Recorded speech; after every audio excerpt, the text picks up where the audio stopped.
Hey, have you ever had an SAP project that's overtime, over budget, or maybe on the verge of a lawsuit? Hey, I'm Anita Anello, the Wealthy SAP Consultant. In this episode on our podcast, one of the things we're going to talk about are escalations. Maybe these projects where you're in the middle of a six or seven or eight figure SAP project. You have made some progress with your channel partner. I'm speaking directly to you, my SAP clients. Love you guys. Been serving you guys for so many years. But what do we do when we're in a situation where we're kind of feel like we're in a little bit what we call an escalation? So again, the definition of an escalation is somehow the project is over time, over budget, and usually possibly on the verge of lawsuit. Now, I don't mean, let me just kind of clarify. I don't mean that you're like maybe 1 month behind schedule and you're getting ready to go live next month or at the end of the year or something like that.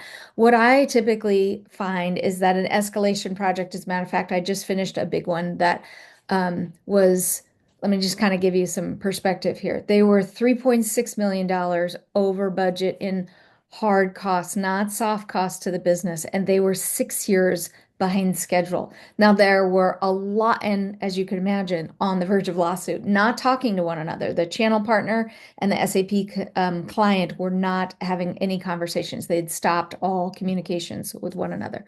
So, can you see how in those kinds of projects, bringing in somebody like me, that's my sweet spot. So, let's talk about how projects get to that spot, and then what do we do with them going forward? So, how projects get to that spot? Sometimes when we're overtime, over budget, and then usually the conflict has gotten so bad, then they're on the verge of lawsuit. That's usually the last red flag that a SAP channel partner or customer will say, "This is not working for me. I need some help."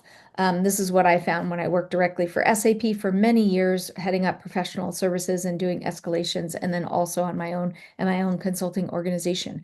And so, one of the things that we find, some of the markers or some of these projects are number one is that the business processes are not clearly articulated from the customer to the channel partner.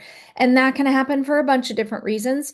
Many times you have somebody who's coming off a legacy system that they've been using it for, let's say, 20 or 30 years. They have, I don't know, Susie Bell, who has her way of doing things, and she might think, so I use the word think on purpose. She might think in her mind that her business process can't be replicated without a customization or inside SAP. And so usually that's not the case. I've been doing this for a lot of years. That's almost never the case. What usually happens in those situations is it's not being, the business process is either number one, it's not a solid business practice. And so the business process needs to be updated to be more efficient, to be more, oh, I was going to say accurate, but that's not true. Really, it's really efficiency. And so it's just maybe not a good business practice.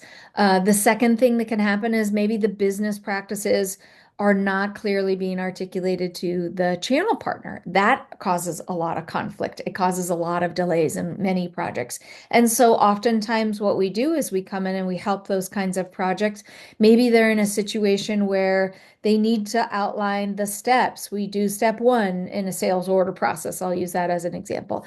We do steps one, two, three, four, five, six, seven, eight, nine, 10, but that maybe in the I'll use Susie Bell, my pretend character. Maybe as that person is writing down the business process, they skip over a step because it's been so second nature to them. So, especially in those legacy systems where they've been using the same maybe customized software that was made for them exactly. And so in their mind, they're thinking, I'm accurately communicating my business process, but the channel partner not being involved in their business at that depth and breadth, they're like, it seems like something's missing. So those are a couple of reasons why we can get into conflict and get into then eventually into escalation. Some of the other things that can happen in those escalations is there's a big customization that is involved. Can we just acknowledge, love both sides, but can we acknowledge oftentimes, if you notice this, that an end user of a particular business process does not speak the same language as a technical developer kind of a person. So while those two people, you might have Jane over here and Ahmed over there. I don't know, Jane and yeah, Anyway, you have these two characters. Jane's talking about her business process. Ahmed, who's a genius at what he does, but does these two people, they don't actually speak, they both speak English, but they don't speak the same language.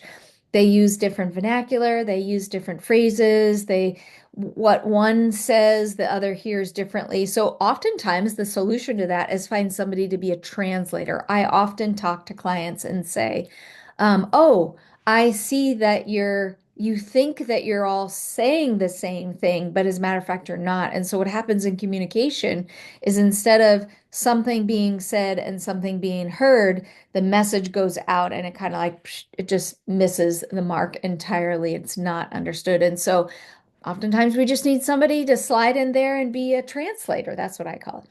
Okay, the other thing is, what do we do when we get into escalations? So I mentioned a big project that was a lot of money over budget and a lot of time behind schedule, not talking to one another. And so you might say, well, Nita, what do we do in those circumstances? I'm glad you asked.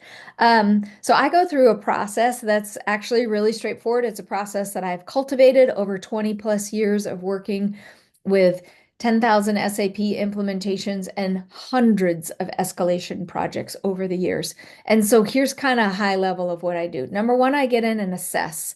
I want to be able to understand where's the project right now, what have we done, what are people's understanding, and I do that on both sides because I love to be able to support the SAP clients and the channel partners. Both of those parties in these situations are critically important. So I want to honor each side, I want to respect each side. I want to be able to come to the table without passing any kind of judgment ahead of time. So what I do is I go in and do an assessment. I sit with clients and I understand where are you at in the project? What do you see are the biggest roadblocks? And I start understanding and getting a baseline knowledge of what's transpired so far. Yeah, maybe team members have changed over the years, or maybe business processes have changed over the years, or maybe a customization was thrown in and they didn't know it. That happens sometimes where you think, okay, out of the box, SAP is going to work great, but then you get into the business practices and the client's like, that's not going to work for me because I have this super secret, super special something or other that makes me a leader in my industry, and we have to do business this way. That's common. That's amazing. Sometimes those things are hard to program for. And so we got to figure those things out. So, number one, step one is I go ahead and assess. Step two is I really just kind of acknowledge where the project's at, what parties have done so far, the great things that have happened, the gaps that exist, all that kind of stuff. Like when a project is that far off base. So, and I don't mean like a project that's a month behind schedule. When I say an escalation, I mean a project that's significantly off in many ways. There are some key things that I'm always looking for. There could be somebody who's been a saboteur. There could be a change in business practices. There could be a change in the industry. There could be a change in leadership. That happens.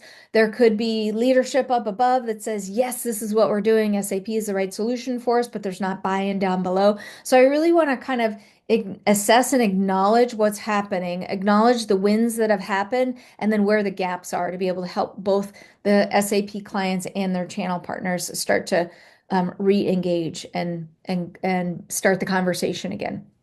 The other thing I also want to acknowledge is the parties that are involved in their communication styles. It's really key to understand in life. Don't we know this in all of our relationships that I might say something and you might hear it a little bit differently? And so oftentimes I'll start to listen for what's the communication style or the personality styles that are involved and help them equip them by giving them tools to be able to communicate with one another just a little bit different because the best communication is one where I say something and you heard exactly what I said, and then you can process it and give it back to me, and then we can actually do something and move forward. And so we want to make sure that communication, that's one of the early steps we do in trying to resolve these conflicts and bring parties back to the table.